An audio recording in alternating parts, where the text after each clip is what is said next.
Hello, everybody. Welcome to our webinar. We're going to get started here in probably a couple minutes. It's almost noon. We've got 30 minutes together, so I want to make sure we go through things pretty quickly. We've got a lot to cover in 30 minutes, so I'm going to give people maybe 1 to 2 minutes, about till 12:02, to join and get started. We are going live on Vimeo. We're also on Facebook, YouTube, and LinkedIn. So hopefully we've got a diverse array of people joining us today.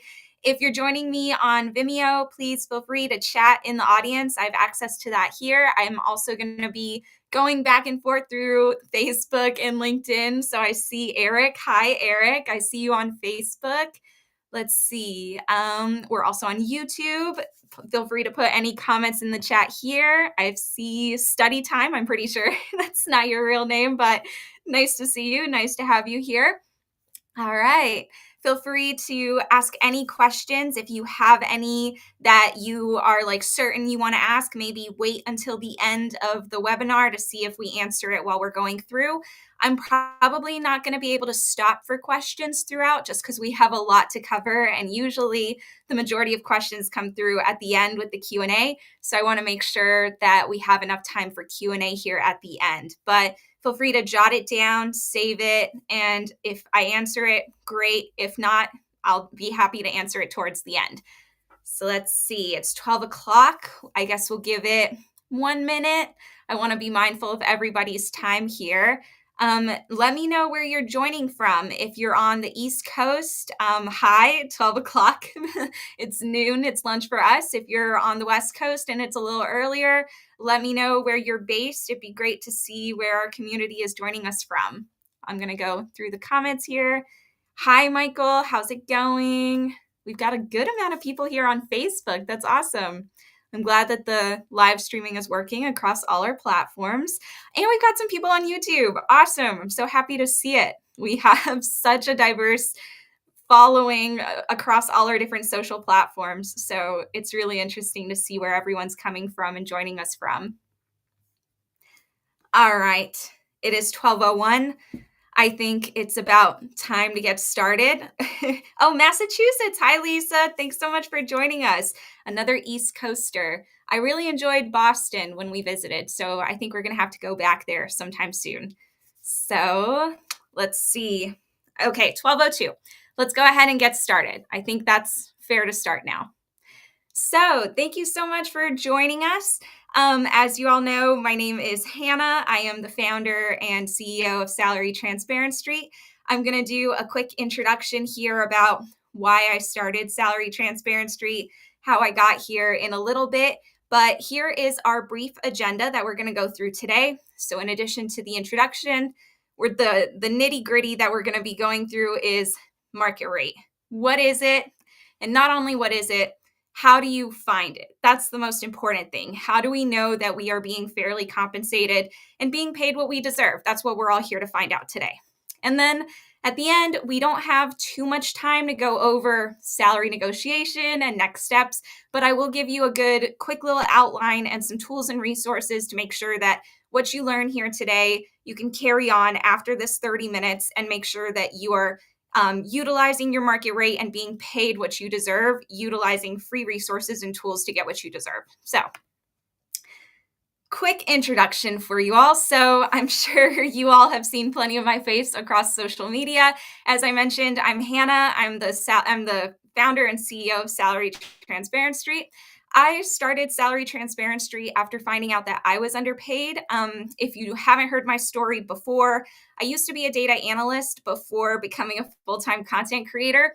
In 2021, I accepted a new role as a senior data analyst, and I found out that I was underpaid about $20,000 to $25,000 compared to peers in my market, which was Washington, D.C., government contracting as an industry, and specifically with the skills and resume that I knew that I had, I knew that I was underpaid compared to my peers. And I realized that there was a big issue in our job market with people not really understanding how much they should be paid. And I kept hearing so many stories of people saying that they found out that they were underpaid similarly to how I did. And so I realized we needed to normalize transparency. And the only way I figured the best way to do it would be to ask strangers on the street. And so I asked my fiance, now my husband, to come out with me in Washington, D.C. and film some interviews and ask people what they do and how much they make. We had no idea if it would be successful or not, or if people would even want to share.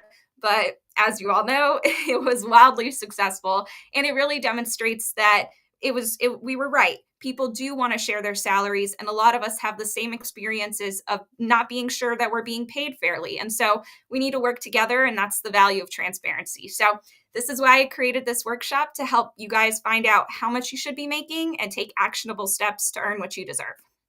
So what you'll need for this workshop, it's very much me speaking with these slides and sharing information. Feel free to take notes throughout. You can write it on pen and paper, share or save your questions for the end as well. We'll have Q&A. So if you have anything that comes up throughout the webinar that you want to ask, jot it down and we'll get to it towards the end. Okay? All right. Let's get into it. So what is market rate? The boring definition of what market rate is it's the going rate that the employment market is willing to offer for your role. What's really important about this definition to be mindful of is that this rate is always going to change. The going rate means how much you're going to be paid for your role right now. And when you do the market research, this number is going to fluctuate over time. So you want to make sure that you're not sticking with one number and using that number as your baseline for years to come. You want to keep an eye on the market, especially in your industry and your role. For example, and this is the example that I'm going to talk about a lot, the tech industry is constantly fluctuating. We hear about layoffs. We hear about the tech industry doing really well. The going rate for people's roles in the tech industry is obviously going to fluctuate along with how it's performing in the market. So when data analysts were really hot and new and up and coming, people could demand a lot higher salaries. But now there's a lot of people in data analysis. And so it's a much more competitive market. And some people are not receiving as high salary packages. And so you just want to be aware of how your market is performing.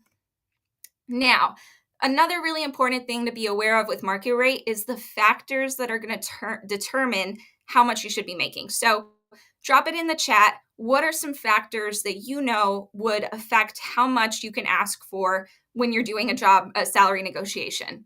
A couple really easy ones are location. If you live in a higher cost of living area than another area, like I live in Washington, D.C., way more expensive out here than, say, Idaho. So my cost of living is definitely going to affect how much I can ask for in different roles in DC than it would in Idaho. Another one is education. Someone that has more education, especially more directly related education for a role, can typically ask for a higher salary than someone that doesn't.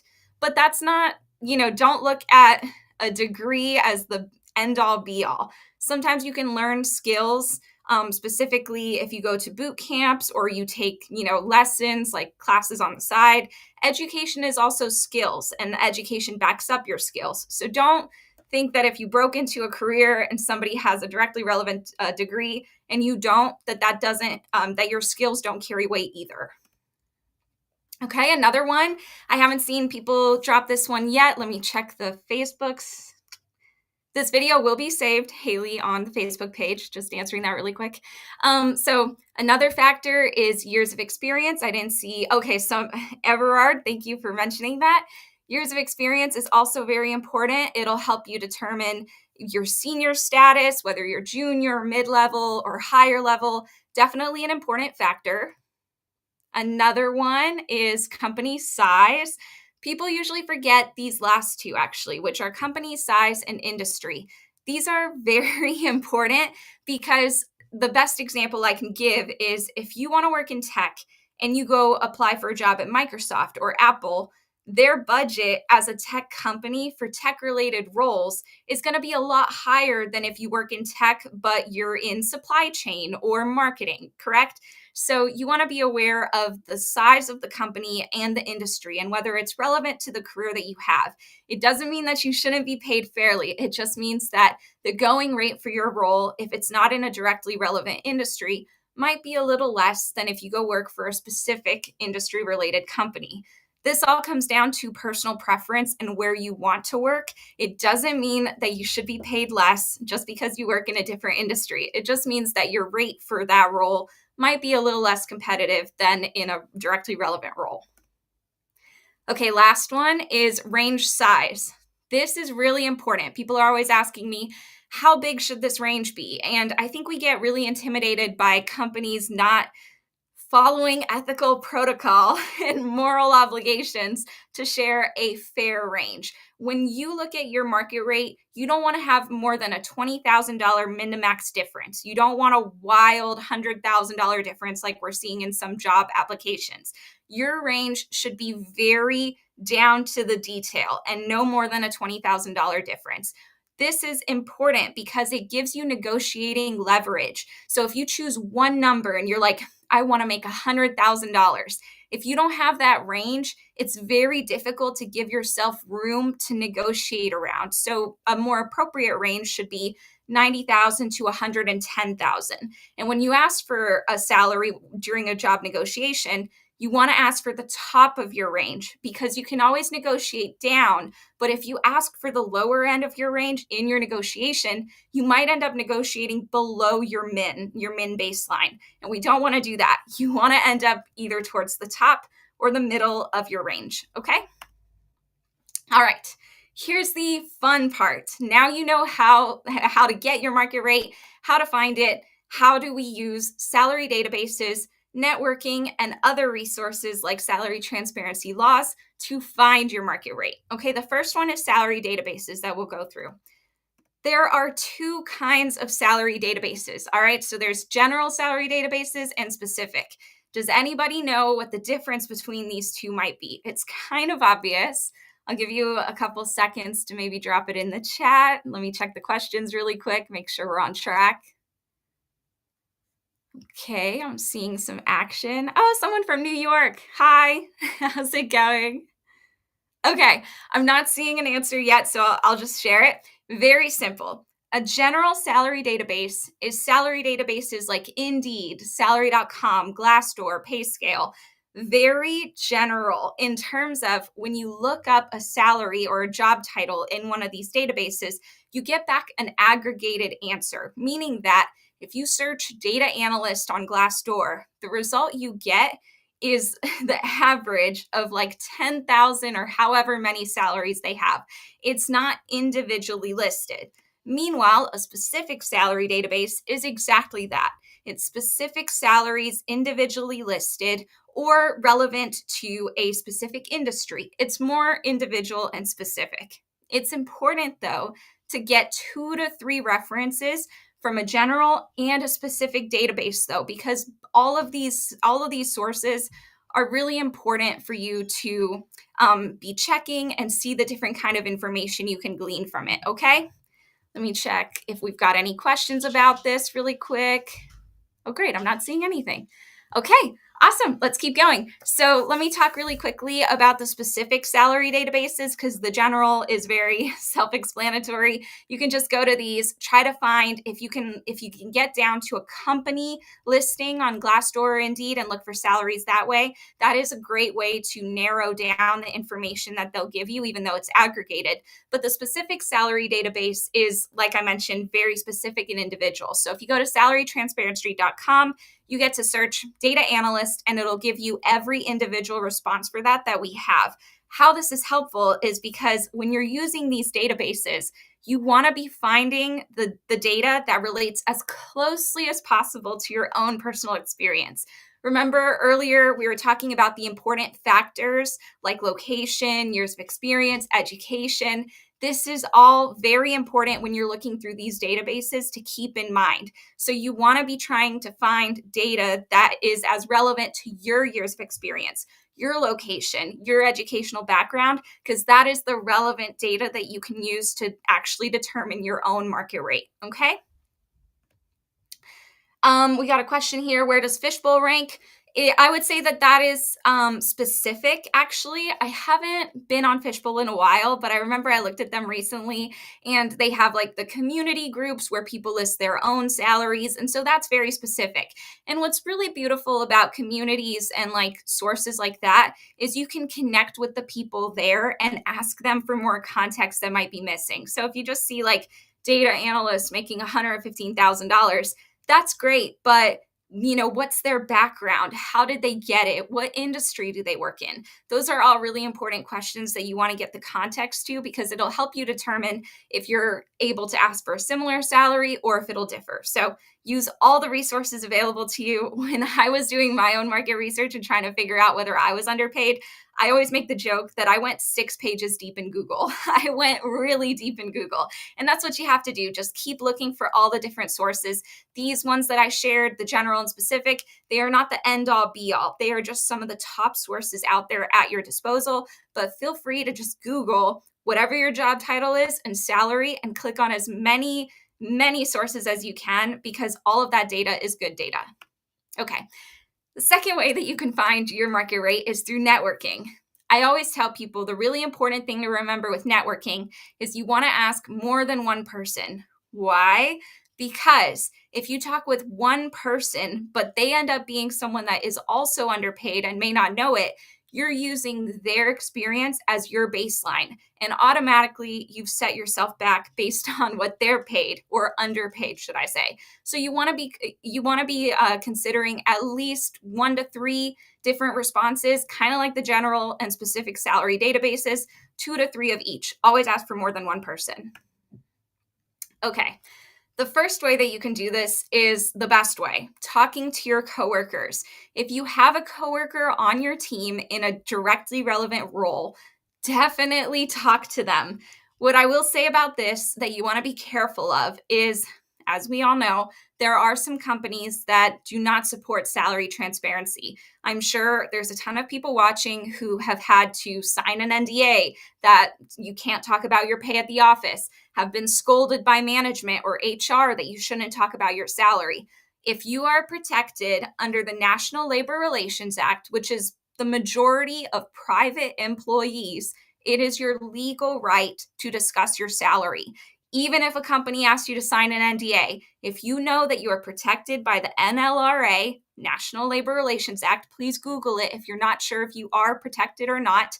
There's tons of resources out there that will answer that question for you. But if you are protected, any NDA you sign or any conversation you have with management that tells you not to do that is void. It does not uphold in court. And it's crazy to me that some companies are still getting away with doing this, but it is your legal right. So please exercise it. With that in mind, I will say that you want to be careful about how you talk about pay in the office. First of all, you are not allowed to share other people's salaries, only your own. So if you found out that your colleague is making X, you cannot go to colleague Y and tell them what colleague X makes. You can only talk about yourself. The second thing is that you want to try to talk about salary off company time and property. This is the best way to protect yourself.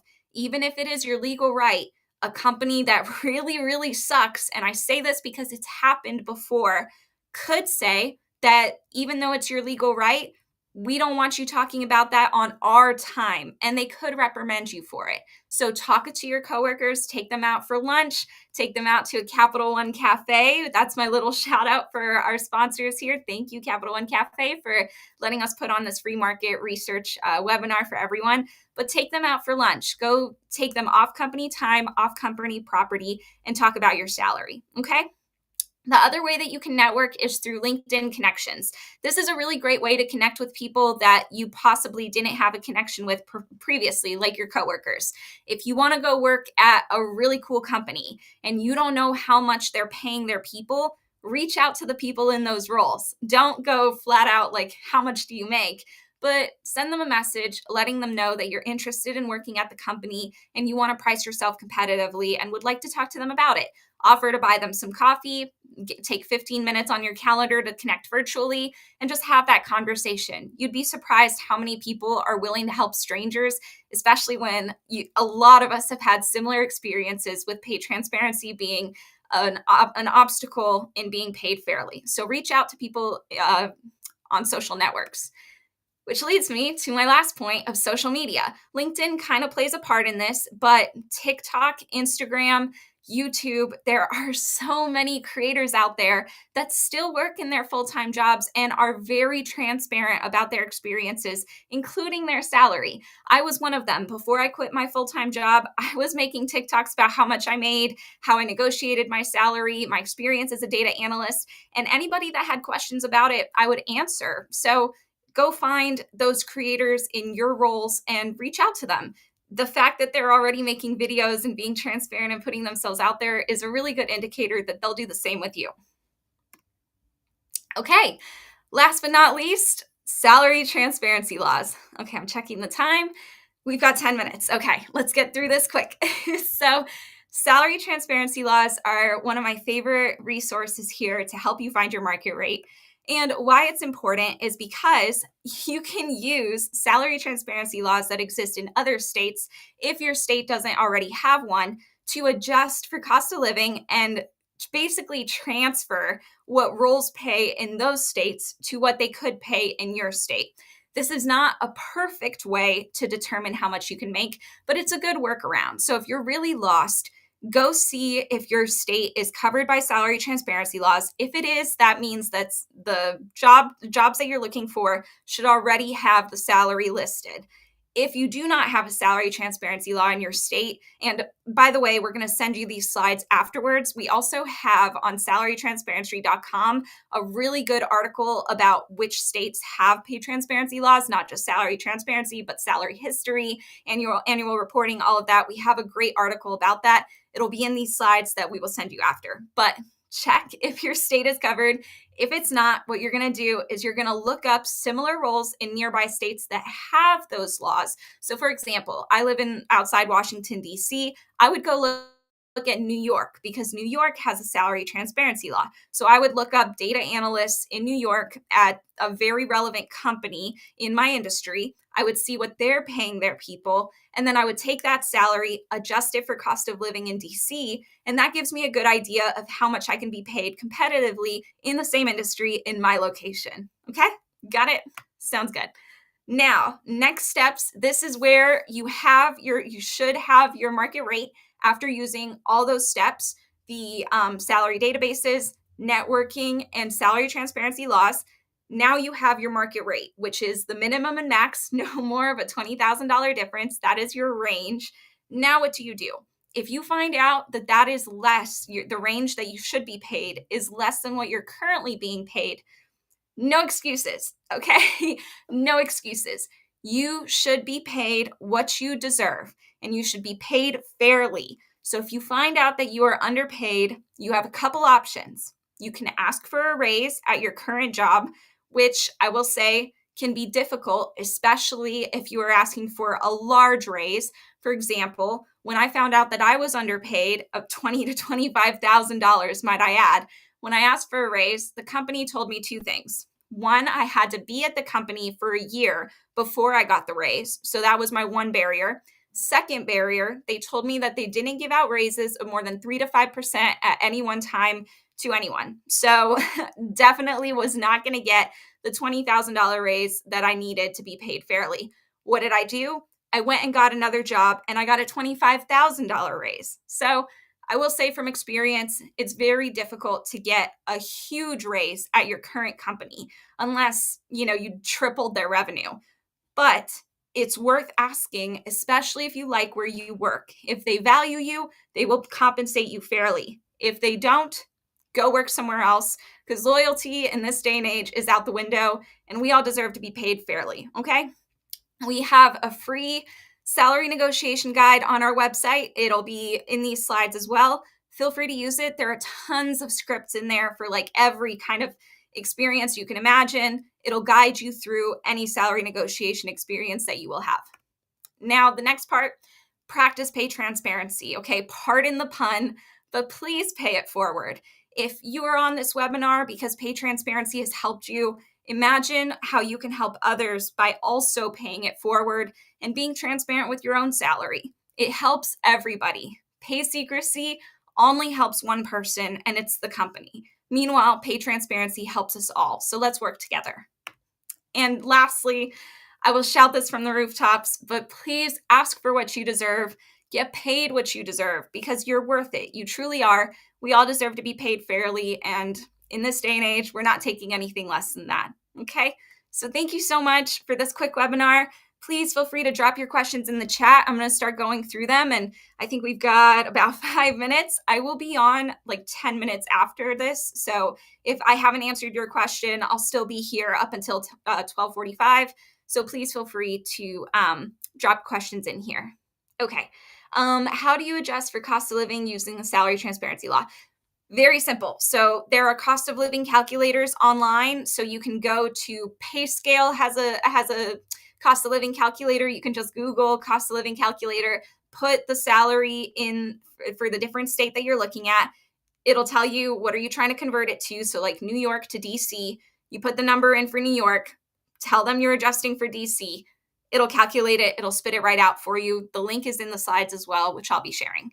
Okay, how do you factor in 100% remote roles when considering location in terms of salary?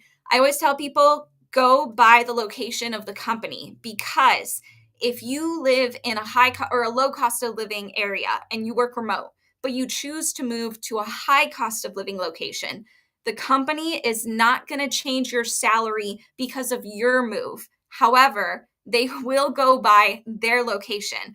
And say they're based in New York. You want to be paid the New York salary instead of the Idaho salary if that's where you live. So go by the location of the company. It's usually higher and it'll be more consistent. I really hope the sound didn't cut out. Someone said the volume cut out. I'm really sorry if it did. Yikes. No one's saying it, so I really hope it didn't. Okay, any additional ways to find accurate salary data for a job title that is uncommon and working in a small company? This is so difficult. I feel for you, especially with companies making these really weird new job titles that, no one can relate to, that no one's ever heard of before, that are brand new. It's incredibly difficult. So when you have a situation like this, forget about the job title, look at the skills. What are the top skills that you're using and how do those relate to other similar job titles? So say you work in administration and your top skills are calendar management, Excel spreadsheets, all these things. Write down what your hard and soft skills are, but typically go by the hard skills because those are the things that carry the most weight and money that you can ask for, and try to find similar job titles that carry those skills as well. Do the research there, and you should end up with a market rate based on the skills that you have. If you work for a small company, don't worry too much about that. Try to find industries that are similar, like different companies in the same industry. And then if you can only find like large companies as a comparison, go by that.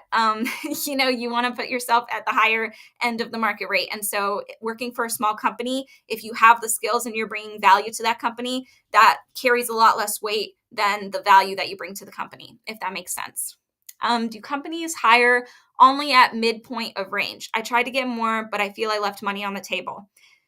So every company is different, but what I will say is the first offer that a company gives you, do not accept it, because you will leave money on the table if you accept the first offer that they give you. Usually that's a negotiation point. It's just the first number they'll reach out, they'll throw out, they'll see, what you say. If you accept, they usually left money on the table. If you try to ask for a little bit more, validate it by, the skills that you bring and your market research as well. But I wouldn't say that all companies hire at the midpoint, but that's why it's important to ask for the top of your range, because if they negotiate you down to your midpoint, that's okay, as long as it's not the lower end of your range. You want to be somewhere in from the middle to the top.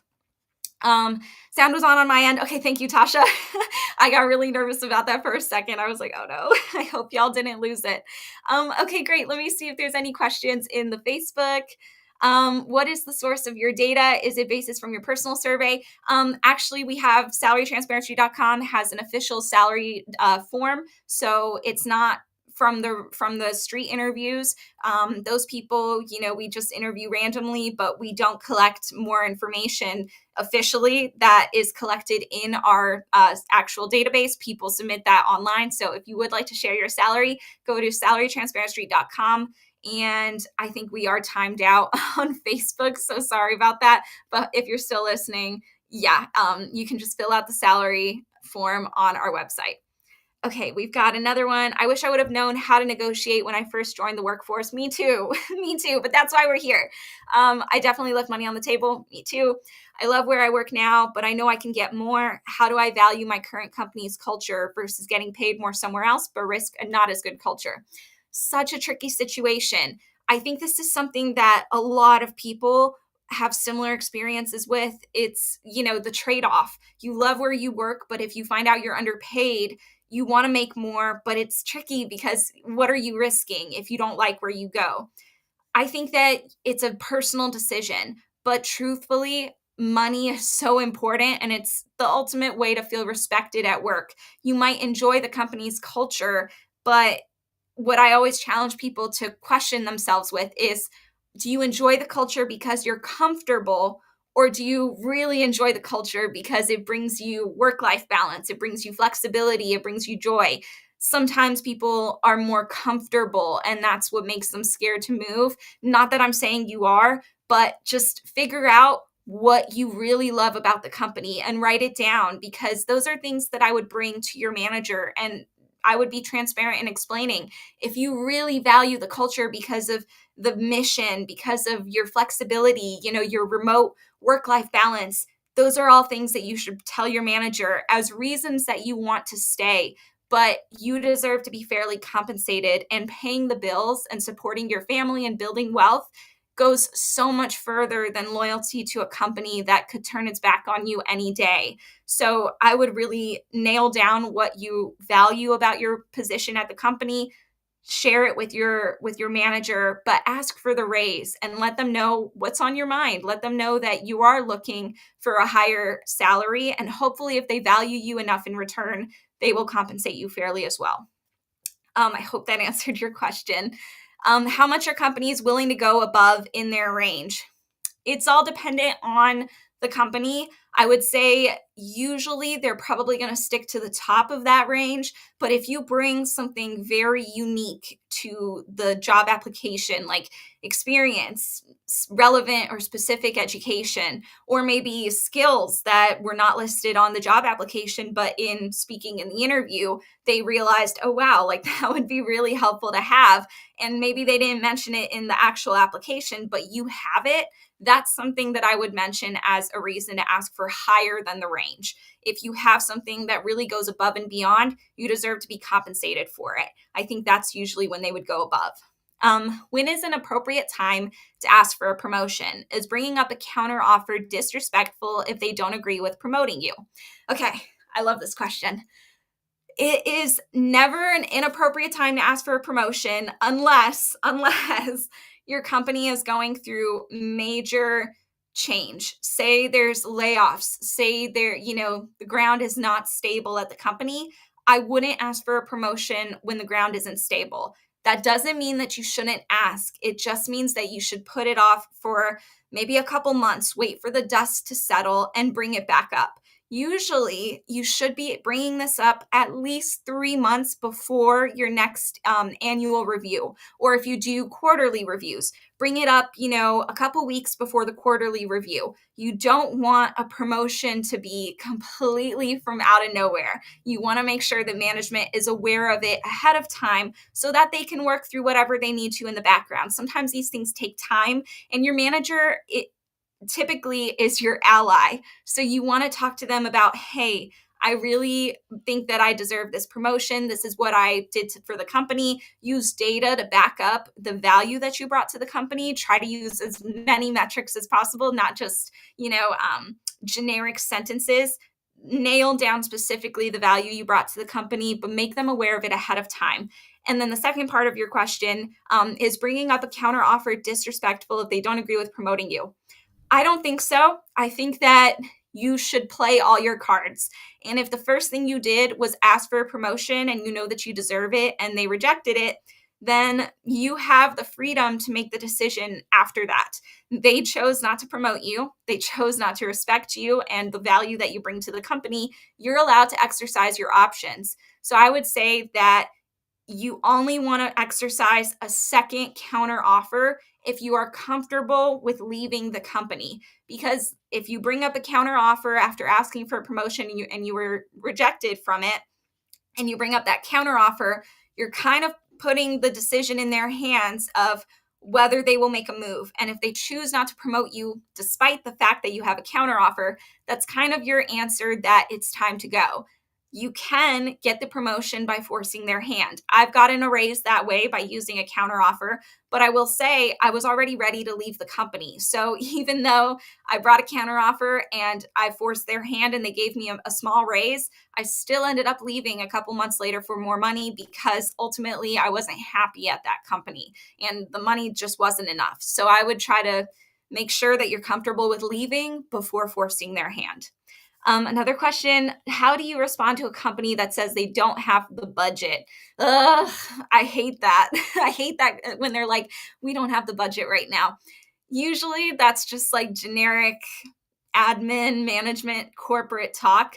I would say that if you have been with the company at least a year and you have not received a raise, you should be getting a raise, by the way, at least 3 to 5% every year, which is just a standard cost of living adjustment. If you're not even getting that and they say that they don't have the budget, I would question what your growth trajectory will look like at the company, because a company that values you will compensate you and give you a raise of at least 3 to 5% every year. If you're not getting that, it might be time to start looking for another job. I hate to say it, but it's never a bad thing to entertain other options.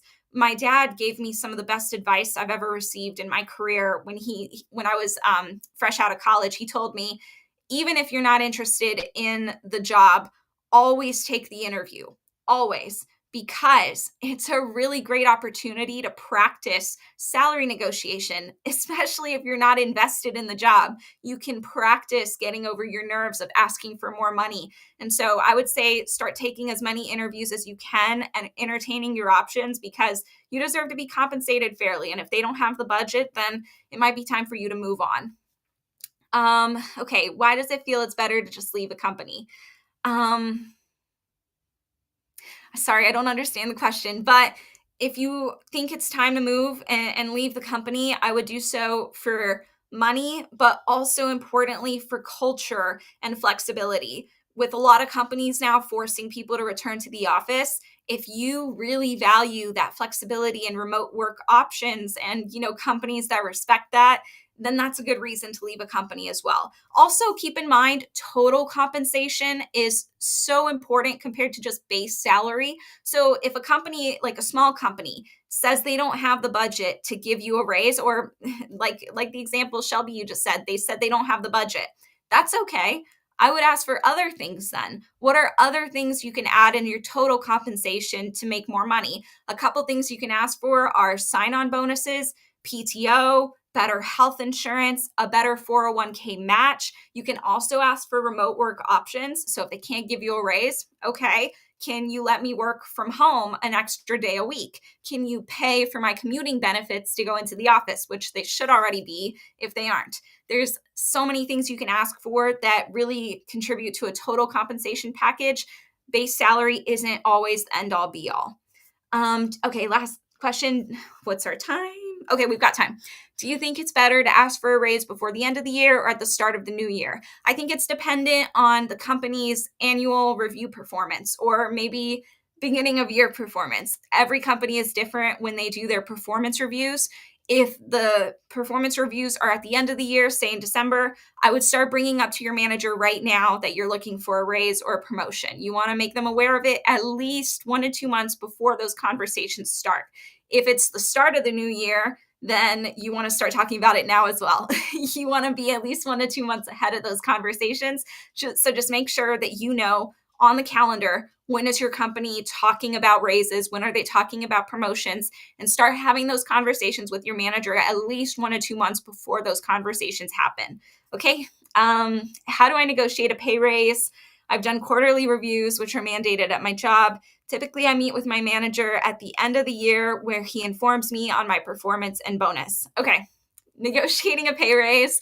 I don't think we have time to go over all of that, but we do have the salary negotiation guide, which is literally like 4 to 5 pages of scripts, advice, tips for every type of situation that you might be in, whether you're asking for a raise at your current job or at a new job, everything in between. There's so much information that I can give here, but my number one tip is to do it. If you're worried that you're not worth it, get that thought out of your head, please, because everybody should be negotiating their salary. Like I said, the first offer that you get is usually leaving money on the table. There is always something you can negotiate. If it's not the base salary, it's the plethora of other things I mentioned, like PTO, remote work, health insurance, 401k match, sign on bonus, things like that. But definitely negotiate.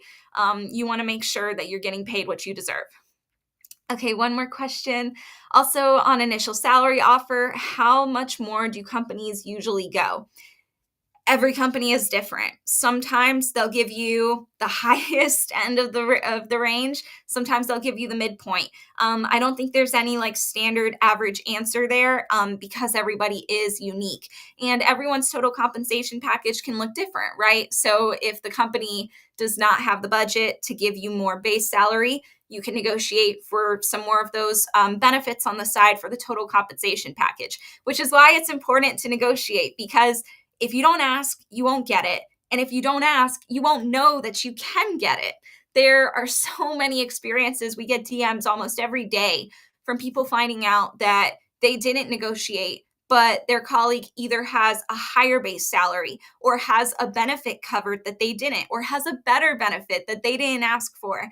Everything is negotiable. You just have to start getting comfortable with negotiating, which is really just being very confident in your market rate, knowing how much you should be making, and being confident in what you deserve.